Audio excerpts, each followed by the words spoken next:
Salam sejahtera dan salam sukacita bagi kita semua. Saudara-saudara jemaat yang dikasihi Tuhan, pada hari ini saya akan berbagi kebenaran firman Tuhan pada kita semua. Tapi sebelum kita mendengarkan firman Tuhan, mari kita satukan hati kita bersatu di dalam doa. Damai sejahtera Allah Bapa yang melampaui segala akal dan pikiran, itulah yang memelihara hatimu di dalam Kristus Yesus. Amin. Saudaraku jemaat yang dikasihi Tuhan, firman Tuhan hari ini tertulis dalam Yesaya pasal 12 ayat 1 sampai 6. Pada waktu itu engkau akan berkata, "Aku mau bersyukur kepadamu ya Tuhan, karena sungguh pun engkau telah murka terhadap aku, tetapi murkamu telah surut dan engkau menghibur aku.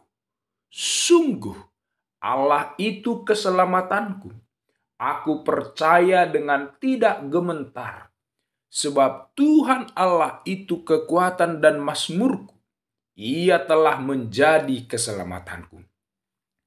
Maka kamu akan menimba air dengan kegirangan dari mata air keselamatan. Pada waktu itu kamu akan berkata, bersyukurlah kepada Tuhan, panggillah namanya, beritahukanlah perbuatannya di antara bangsa-bangsa, masyurkanlah bahwa namanya tinggi luhur. Bermasmurlah bagi Tuhan, sebab perbuatannya mulia. Baiklah hal ini diketahui di seluruh bumi.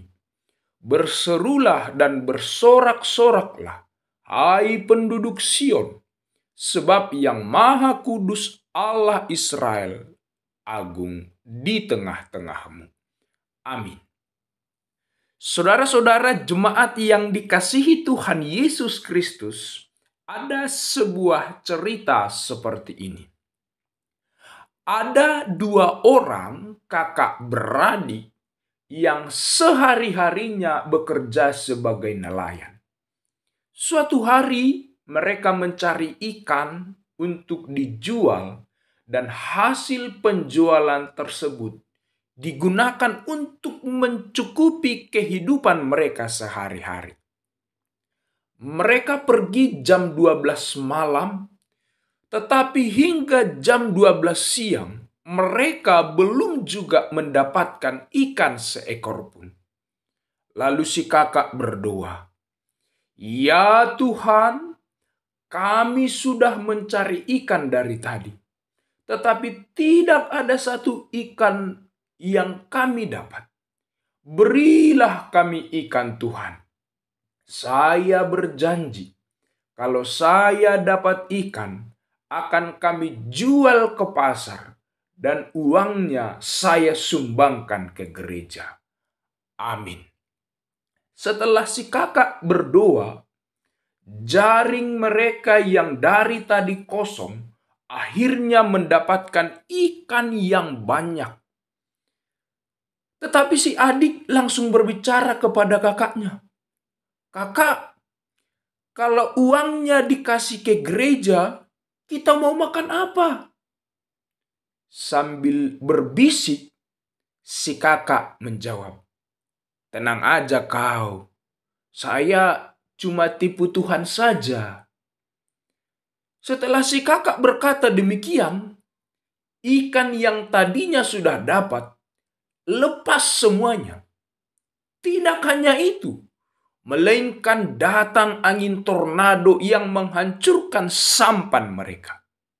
Setelah hancur, mereka pun berenang dari tengah.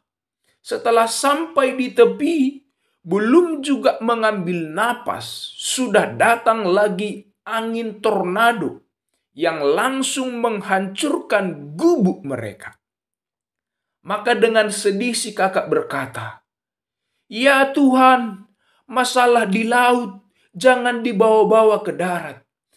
Kalau di laut, ya di laut saja. Jangan ikutkan ke darat ini ya Tuhan." Saudaraku, cerita ini mengajarkan kita bahwa demikianlah mudahnya manusia melupakan janjinya kepada Tuhan. Dia berdoa, berminta kepada Tuhan, dan berjanji kepada Tuhan. Tapi dengan secepat itu, manusia sering lupa janjinya kepada Tuhan. Itulah kebiasaan manusia yang sering terjadi. Lalu bagaimana dengan Tuhan? Satu hal yang pasti bahwa janji Tuhan selalu manis, sebab akan terjadi pada waktu Tuhan. Janji Tuhan tidak akan pernah mengecewakan, karena Dia setia pada janjinya. Khotbah hari ini berisi tentang janji Tuhan kepada umatnya bangsa Israel. Dan khotbah ini juga meneguhkan iman kita untuk menanti janji Tuhan itu. Mungkin saat ini di antara kita ada yang menderita, bergumul, menanti kapan janji Tuhan itu datang. Namun satu hal yang pasti, janji Tuhan itu nyata. Ingatlah pada waktu itu, yaitu saat janjinya digenapi, seluruh umatnya akan bersyukur dan bersorak-sorai. Karena pemulihan akan terjadi seperti yang dialami pada bangsa Israel saat itu. Tidak selamanya bangsanya menderita karena murka Tuhan atas dosa-dosa mereka. Tetapi Allah akan mendatangkan pemulihan, pertolongan, pembelaan kepada mereka, sebab murkanya telah surut dengan kasih karunia-Nya. Allah itu sumber keselamatan mereka, yang membentengi mereka dari segala musuh-musuh mereka, yang menolong mereka dalam setiap penderitaan mereka, yang menghibur mereka dari setiap luka hati yang mereka miliki, dan yang menyegarkan jiwa mereka dari segala kekhawatiran dan ketakutan. Begitu luar biasanya lah Allah sebagai sumber keselamatan pada seluruh umatnya yang percaya kepadanya. Dan kita tahu keselamatan yang sempurna itu ada di dalam Yesus Kristus. Dia menyelamatkan bukan hanya dari segala pergumulan dunia ini, tetapi Dia menyediakan keselamatan yang kekal bagi kita. Sebab Dia adalah anak yang dijanjikan Tuhan bagi kita, yang menyelamatkan seluruh umat-umatnya dari kebinasaan. Dialah Mesias, Dialah Juru Selamat. Dia datang menanggung dosa-dosa kita, supaya kita dibebaskan dari segala perhambaan dosa kita. Kita yang dulu ada di jurang kematian akan dipulihkan dan dibangkitkan. Kita yang ada di dalam kegelapan diberikan terang. Kita yang ada dulu adalah budak dosa diangkat menjadi anak. Kita yang dulu dihukum diangkat dan diselamatkan di dalam Yesus Kristus. Maka pada hari penyelamatan itu tiba, seluruh umat akan bersyukur, bermazmur, berseru, sebab perbuatannya ajaib dan namanya mulia luar biasa. Sebab hanya di dalam namanya lah keselamatan itu. Kisah Para Rasul 4 ayat 12 berkata, dan keselamatan tidak ada di dalam siapapun juga, selain di dalam Dia. Sebab di bawah kolong langit ini tidak ada nama yang lain yang diberikan kepada manusia, yang olehnya kita dapat diselamatkan. Inilah kemuliaan nama Tuhan. Sebab hanya di dalam nama Yesuslah manusia diselamatkan. Tidak ada nama lain, hanya nama Yesus Kristus. Dan hanya di dalam Dialah keselamatan itu diberikan kepada manusia. Perbuatannya begitu besar dan begitu ajaib. Dengan lahir ke dunia ini, menjadi manusia, menanggung dosa-dosa manusia, dan setia sampai mati. Ini adalah perbuatan Allah di dalam Yesus Kristus yang begitu besar, sehingga nyatalah proklamasi kasih Allah. Karena begitu besar kasih Allah pada dunia ini, sehingga Ia mengorbankan, mengaruniakan anaknya yang tunggal. Saudara-saudara jemaat yang dikasihi Tuhan, ingat kalimat ini. Begitu besar kasih Allah akan dunia ini. Itu berarti Anda dan saudara sangat dikasihi Tuhan. Kita semua sangat disayangi, dikasihi Tuhan. Dan kasih-Nya begitu besar kepada kita. Saat kita kecewa, saat kita menangis, saat kita merasa gagal, saat kita merasa sendirian, ingatlah saat itu proklamasi Allah sungguh nyata. Begitu besar kasih Allah kepadamu.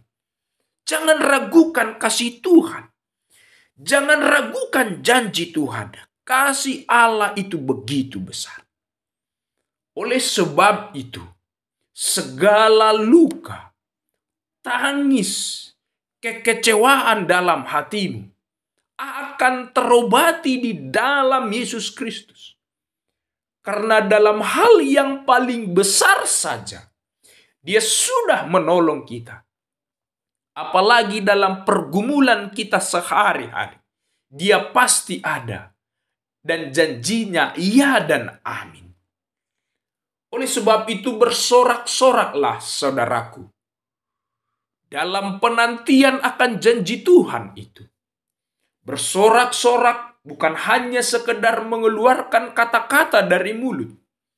Tetapi bersorak-sorak itu adalah sukacita yang penuh harapan menanti janji Tuhan.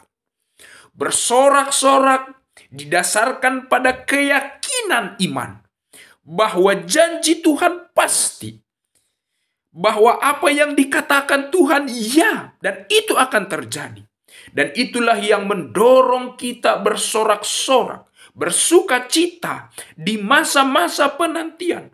Walaupun mungkin kita berada di masa-masa sulit hari ini.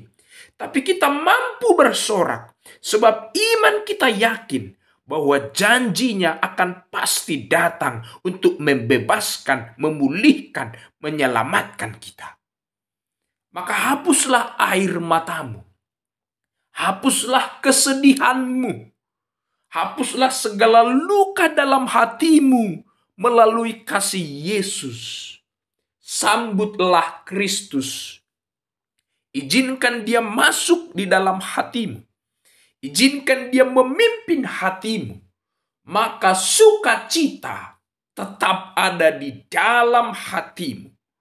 Maka damai sejahtera itu akan memimpin hidupmu dalam menjalani setiap kehidupan yang engkau lalui. Amin. Tuhan Yesus memberkati.